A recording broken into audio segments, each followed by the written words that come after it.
Laparoscopy అంటే దుర్బిణి.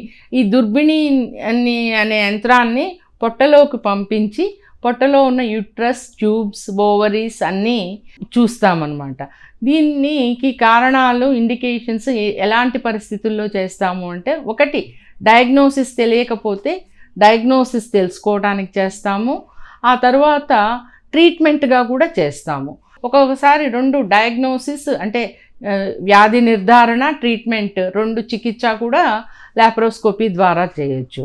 Diagnosis మామూలుగా infertility అంటే పిల్లలు లేని వాళ్ళకి లాప్రోస్కోపీ చేస్తాము. లాప్రోస్కోపీ చేసి వాళ్ళకి పాలిసిస్టిక్ ఓవరీస్ ఉన్నాయా, లేకపోతే చాక్లెట్ సిస్ ఉందా, ఆర్ ఎండోమెట్రియోసిస్ ఉందా, ఇలా ఓవేరియన్ సిస్ట్ ఉందా, ఇలా కారణాలు చూసి, అండ్ ఇంకొకటి ట్యూబ్స్ సరిగా ఉన్నాయా లేదా, కింద నుంచి డై ఇంజెక్ట్ చేసి మిథిలిన్ డై టెస్ట్ అని చేస్తాం, ట్యూబ్స్ సరిగా పనిచేస్తున్నాయా లేదా అని.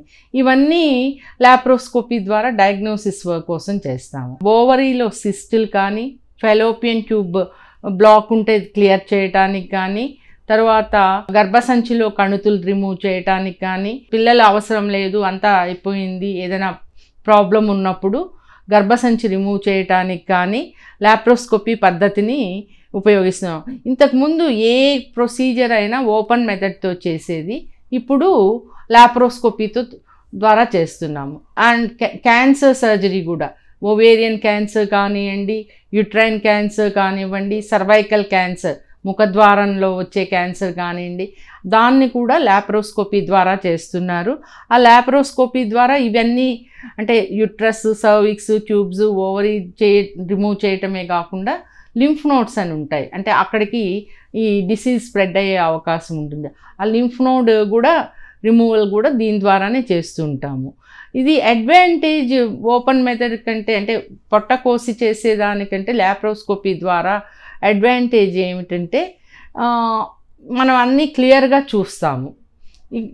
ఓపెన్గా చేసినప్పుడు అంత క్లియర్గా చూడలేము, అది ఒకటి. తర్వాత ఇది ఒకటే పెద్ద ఇన్సిషన్ ఉంటుంది. ఇది లాప్రోస్కోపీలో చిన్నవి ఒక 1 centimetre or less than 1 centimetre 3 or 4 ఘాట్లు ఉంటాయి. సో ఆ పోస్ట్ ఆపరేషన్ అయిన తర్వాత పెయిన్ కూడా చాలా తక్కువ ఉంటుంది. అలాగే ఓపెన్ మెథడ్లో లోపల ఎక్కువ అతుకులు ఫామ్ అయ్యే అవకాశం ఉంటుంది, ఎడేషన్స్. ఆ ఎడేషన్స్ ఫామ్ అవడం వలన ఒక్కోసారి తర్వాత ఒక 3 నెలల తర్వాత, 6 నెలల తర్వాత, సంవత్సరం తర్వాత ఒక్కోసారి ఇంటెస్టైనల్ అబ్స్ట్రక్షన్ అనే ప్రాబ్లం రావచ్చు. దీంతో ఆ అవకాశం తక్కువ, ఇంటెస్టైనల్ అబ్స్ట్రక్షన్ కాంప్లికేషన్స్ కూడా తక్కువ, చూడటానికి కూడా నీట్గా ఉంటుంది. కాస్మెటిక్ రీజన్స్ ఇవి లాప్రోస్కోపీ ద్వారా ఉపయోగాలు.